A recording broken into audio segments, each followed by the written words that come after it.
Alam mo ba na may 5 aura ang isang lalaki na kusang hinahanap ng babae? At hindi ito tungkol sa kagwapuhan, katawan o pera. Kasi isipin mo, bakit may mga lalaki na hindi naman mukhang artista, hindi mayaman, pero grabe ang dating sa babae? Simple lang kapatid, aura ang sagot. Aura na nakikita, nararamdaman at hindi basta-basta makakalimutan. Magugulat ka na lang na parang nag-iiba ang tingin ng mga tao, lalo na ng mga babae sa'yo. Karamihan sa atin mga lalaki, nahuhulog sa parehong bitag. Ang akala natin, kailangan ko ng ABS para magustuhan niya ako. O kaya, kung wala akong pera, wala akong chance. O minsan pa nga, kailangan ko maging gwapo o sosyal para mapansin niya ako. Pero eto ang reality check. Hindi lahat ng babae nakabase sa panlabas lang. Alam mo kung bakit? Kasi may kilala ka sigurong lalaki na hindi naman kagwapuan, hindi rin mayaman. Pero bakit parang may magnet? Bakit kahit saan siya pumunta may babae na naengganyo sa kanya? Samantalang ikaw, kahit anong effort, kahit todo pa good boy, kahit bigay ka ng flowers, chats at kung ano-ano, parang wala lang. Yun ang masakit.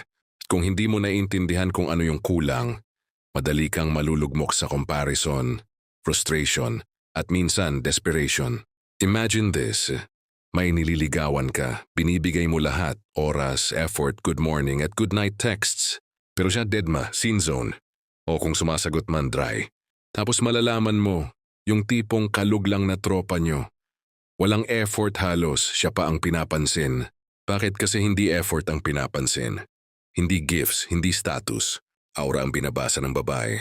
At kung wala kang aura, invisible ka, kahit anong gawin mo, hindi ka nagiging that guy sa paningin niya. Masakit man tanggapin, kapag hindi mo naintindihan to, pwede kang mauwi sa pagiging option lang, hindi priority. Kaya na ngayon, simulan natin ayusin yan. Una sa lahat, aura ng katahimikan. Hindi ibig sabihin na tahimik ka lang at hindi nagsasalita. Ang ibig sabihin nito ay may kalma kang presence. Yung tipong kahit anong gulo, kahit anong drama, hindi ka natataranta. At ito ang lakas ng stoic man. Hindi siya reactive, hindi siya pikon, hindi siya padalos-dalos. Example, may date kayo, pero na-late siya ng 30 minutes. Typical na lalaki.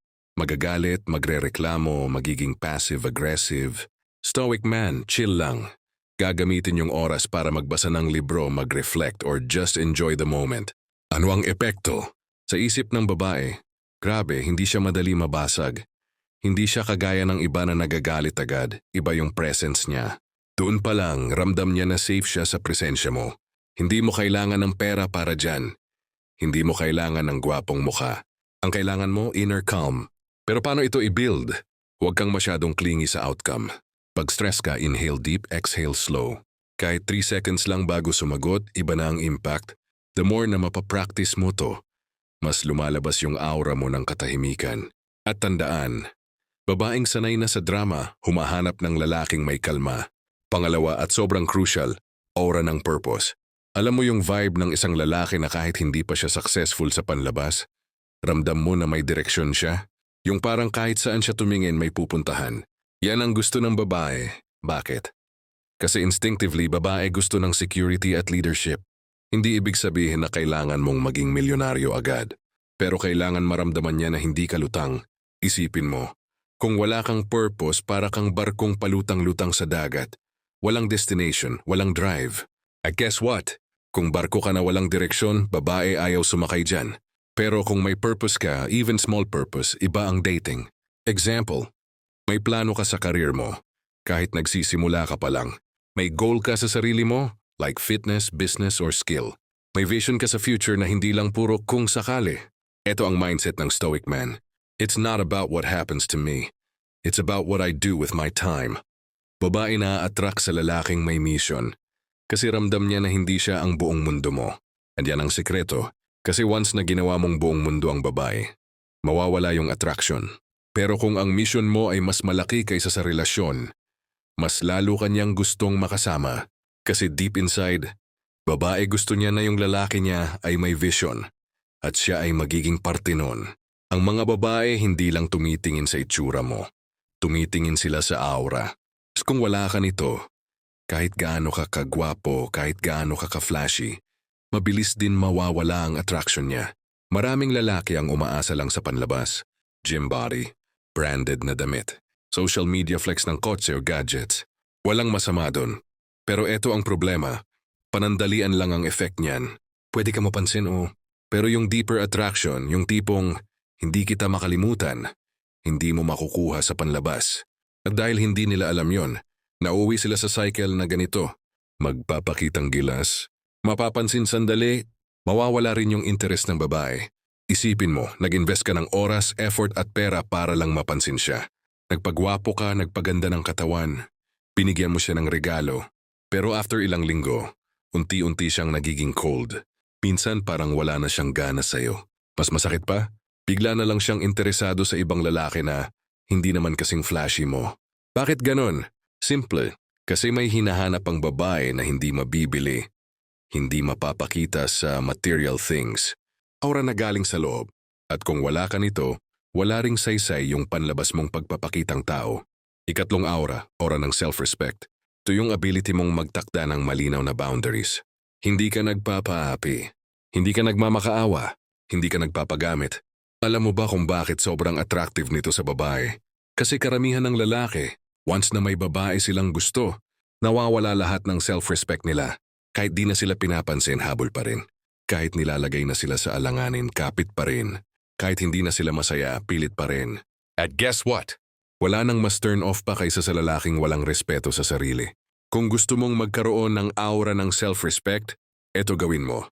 Learn to say no. Hindi lahat ng hiling ng babae dapat sundin. Huwag kang maghabol. Kung ayaw niya, let her go. Set boundaries.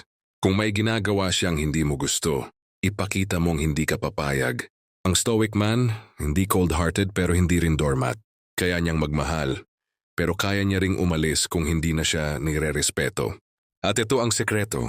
Pag nakikita ng babae na kaya mong tumayo, kahit mawala siya, mas lalo siyang na-attract sa'yo. Kasi ramdam niya na hindi mo siya ginagawa mong mundo. May sarili kang identity. Ikaapat na aura, consistency.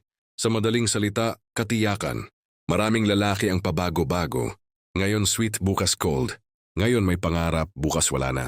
Ang babae, natural na nagiging insecure sa ganitong klaseng lalaki.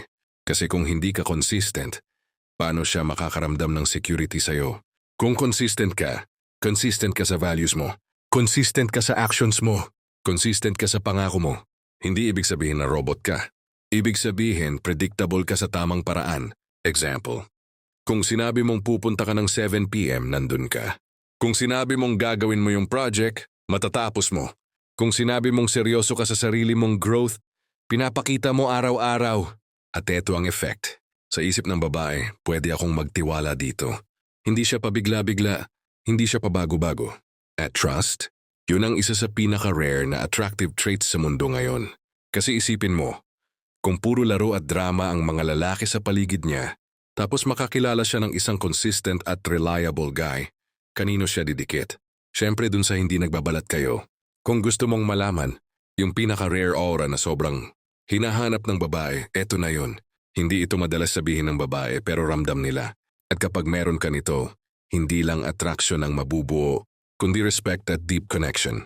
Ito yung aura na kapag nakuha mo, hindi ka basta-basta bibitawan. Yun promise hindi lang babae ang ma-attract sa'yo. Pati respeto ng ibang tao, kusa mong makukuha. Ngayon ito ang problema ng karamihan sa lalaki. Akala nila, dalawa lang ang option, either maging sobrang strong na walang emotions, o maging sobrang soft na puro emotions. Kaya madalas lalaki nagiging toxic masculine, walang empathy, puro ego. O kaya naman pusong mamon, sobrang clingy, sobrang needy, parehong turn off. Kasi isipin mo, kung sobrang matigas ka at walang puso, babae hindi magtatagal kasi feeling niya robot ka. Pero kung sobrang lambot ka at wala kang backbone, babae hindi rin magtatagal kasi feeling niya wala kang lakas. So ano ang tamang balance? Dito papasok yung panglimang aura. Ito ang totoo. Maraming lalaki ang nauuwi sa friend zone o iniwan kasi hindi nila alam paano hawakan ang emotions nila. Yung iba, pag may problema, nagwawala. Yung iba, pag may tampuhan, parang bata na nagmamakaawa. Yung iba, sobrang kinokontrol ang babae kasi insecure. At lahat yun, nagiging dahilan para mawala ng attraction ng babae. At masakit dito kahit gaano ka pa kagwapo. Kahit gaano ka pa kayaman. Pag wala kang emotional depth, hindi ka tatagal sa relasyon. Ngayon, ito na pang 5 aura. Aura ng emotional depth. Ito yung ability mong pagsamahin ng dalawang seemingly opposite traits. Strength at compassion. Ibig sabihin, kaya mong maging matatag pero kaya mo ring maging maunawain. Paano ito gumagana sa totoong buhay? 1. Hindi ka nagwawala pag may problema. Pero hindi rin ibig sabihin na wala kang pakiramdam. Marunong kang mag-hold ng space para sa iba. Lalo na sa babae mo. 2. Marunong kang makinig. Marunong kang magpakita ng empathy. Pero hindi ibig sabihin na hahayaan mong apihin ka o gamitin ka. 3. Nakikita ng babae na kaya mong ipaglaban siya. Pero nakikita rin niyang kaya mong damayan siya emotionally. Example, may problema siya sa trabaho. Stress na stress. Typical na lalaki na walang emotional depth. Sasabihin lang, di mag-resign ka. Overly emotional guy, sasabihin, oh babe, wag ka na umiyak, please. Natatakot ako pag malungkot ka. Stoic man with emotional depth. Makikinig. Tatanggapin yung feelings niya, tapos dahan-dahan siyang papakalmahin. Hindi siya dadala sa drama pero nandun siya bilang sandalan. Hezuta. Yun ang aura na sobrang powerful. Kasi ramdam ng babae na safe siya sa'yo. Hindi ka madaling magigiba. Pero tao ka, may puso ka. At yan ang pinaka-rare. Karamihan ng lalaki hirap dito kasi balance siya. Pero once na nakuha mo, hindi lang attraction ang dala, kundi loyalty at admiration. Kapag naiinis ka, pause bago magsalita. Alamin kung saan galing yung galit. Kapag nagsasalita ang babae, huwag agad magbigay ng solusyon. Makinig muna. Huwag kang mag-focus sa bagay na wala kang hawak. Focus sa action na kaya mong gawin. Journaling, meditation at stoic reflections. Mas kilala mo sarili mo, mas madali mong makokontrol ang emosyon mo. Ngayon, kumpleto na ang 5. 1. Stoic calmness. 2. Purpose. 3. Self-respect. 4. Consistency. 5. Emotional depth. Kapag meron ka nito, hindi lang babae ang maa-attract sa'yo. Kahit saan ka pumunta, iba yung presence mo. Ramdam ng tao na iba ka. May aura kang hindi basta-basta nakikita. Kaya kung seryoso ka sa stoic dating mindset at sa self-mastery mo, i-like mo tong video. I-share mo sa tropa at syempre, huwag kalimutang mag-subscribe. Comment ka sa baba ng Stoic Aura Complete para alam kong solid ka hanggang dulo.